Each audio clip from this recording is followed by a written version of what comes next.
Hello friends, আসসালামু আলাইকুম। Welcome back to Molly's creation. কেমন আছো তোমরা? আশা করি আল্লাহর রহমতে ভালো আছো। আজ আমি তোমাদের সাথে একটা মজাদার রেসিপি শেয়ার করব। রাতের বেঁচে যাওয়া ভাত দিয়ে আমি তোমাদেরকে পিঠা তৈরি করে দেখাবো। আশা করি তোমাদের ভালো লাগবে। এখানে আমি যে দেখো ভাত বেঁচে গিয়েছিল, রাতের ভাত, তো সেই ভাতটাকে আমি নিয়েছি। এই ভাতটা ফ্রিজে ছিল, ফ্রিজ থেকে বের করে ঠান্ডাটা কমিয়ে তারপরে আমি এখন ব্ল্যান্ডারে ব্ল্যান্ড করে নিব। সামান্য পরিমাণ পানি দিয়ে আমি এটাকে ব্ল্যান্ড করে নিব। তবে যেহেতু এখন ঠান্ডা পড়েছে, ভাত যদি তোমরা ফ্রিজে না রাখো, নর্মাল রাখলেও কিন্তু ভাত কোনো নষ্ট হয় না। সেই ভাত দিয়েও কিন্তু এই পিঠা তৈরি করা যাবে। তো আমি সামান্য পানি দিয়ে দিচ্ছি, দিয়ে এখন খুব ভালো করে এটাকে একদম মিহিন করে ব্ল্যান্ড করে নিয়েছি। দেখো, ব্ল্যান্ড করে নিয়ে এখন আমি একটা বাটিতে এটা ঢেলে নিচ্ছি। এই ভাতের পরিমাণটা 2 কাপের মতন হবে। তো তোমরা তোমাদের যতটুকু ভাত থাকে সেটা দিয়ে কিন্তু তৈরি করতে পারবে। এটা খুব মেজারমেন্ট কাপ দিয়ে যে মেপে করতে হবে তা কিন্তু না। আমার চ্যানেলে কিন্তু এই রাতের বেঁচে যাওয়া ভাত দিয়ে অনেক রেসিপি আছে, তোমরা চাইলে পরে সেই রেসিপিগুলো কিন্তু বন্ধুরা দেখে নিতে পারো। তো দেখো, আমার এটা ব্ল্যান্ড করা হয়ে গিয়েছে। এখন আমি এর মধ্যে দিয়ে দিব আরও কিছু পানি দিব, যেহেতু খুব গাঢ় এটা হয়ে আছে। তো এখন এর মধ্যে আমি কিন্তু ময়দা অ্যাড করব। এখানে আমি 2 কাপ ময়দা দিয়ে দিলাম।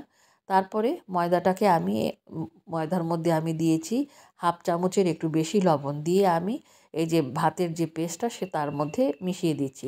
এখন আমি এখানে কিছু খেজুরের গুড়, লিকুইড গুড়টা আমি এখানে দিয়ে দিচ্ছি, অর্থাৎ ঝোলা গুড়টা আমি এখানে দিয়ে দিচ্ছি। এখানে আমি সামান্য পরিমাণে খেজুরের গুড় দিব, আর বাকিটা আমি কিন্তু চিনি দিয়েই করবো। যে এখানে আমি হাফ কাপ চিনি দিয়েছি, পরে মিষ্টিটা আমি আবার চেক করে তারপরে আবার এখানে আরও চিনি দেওয়া লাগলে সেটা দিব।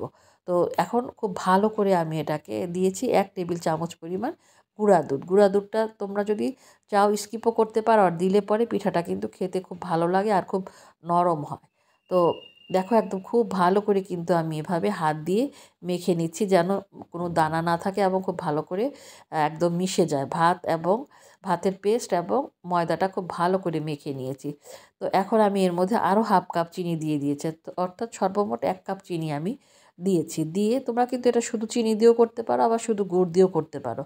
কিন্তু শুধু গুড় দিয়ে করলে হয় কি, কালারটা একটু বেশি ডিপ আসে। তো সেজন্য আমি গুড় এবং চিনি দুটা মিলিয়েই করেছি। তো এখন এভাবে করে আমি এটাকে আধা ঘন্টার জন্য ঢেকে রেখে দিব।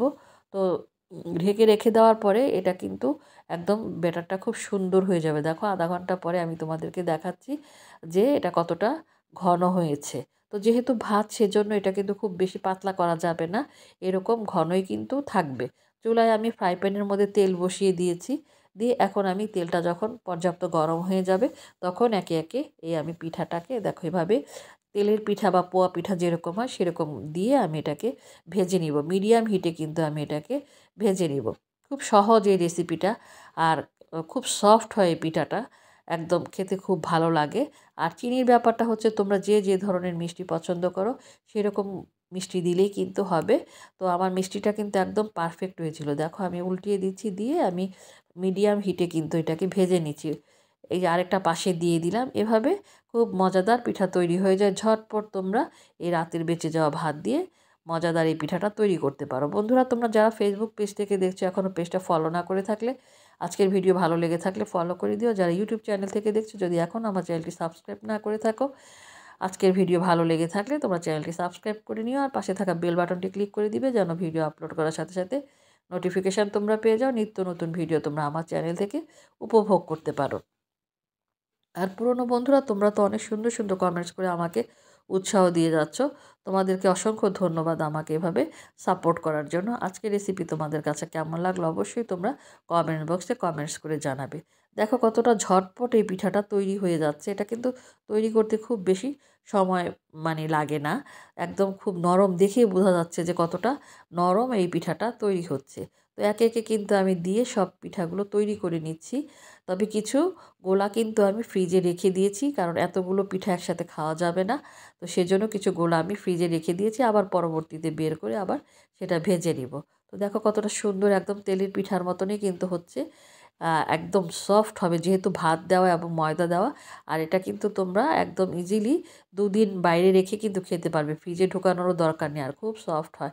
তো যে তৈরি হয়ে গিয়েছে আমার বেঁচে যাওয়া ভাত দিয়ে তৈরি করলাম পিঠা, তোমাদেরকে দেখাচ্ছি কতটা সফট হয়েছে। আর খেতে কিন্তু অনেক মজা হয়েছিল বন্ধুরা। দেখো কতটা সফট হয়েছে, দেখেই বোঝা যাচ্ছে। একদম নরম পিঠাটা। তো বন্ধুরা, এখনও যারা একটা লাইক দাওনি, ভালো লেগে থাকলে একটা লাইক দিয়ে দিও। আর আজকের রেসিপি কেমন লাগলো অবশ্যই কিন্তু কমেন্ট বক্সে কমেন্টস করে জানাবে। দেখো ভিতরের জালির মতন কিন্তু একদম ছিদ্র ছিদ্র হয়ে গিয়েছে। তো আজকে এই পর্যন্তই। তোমরা সুস্থ থাকো, ভালো থাকো। সামনে আরও সুন্দর ভিডিও নিয়ে তোমাদের সাথে দেখা করব। সেই পর্যন্ত তোমাদের কাছ থেকে আমি বিদায় নিচ্ছি। আল্লাহ হাফেজ।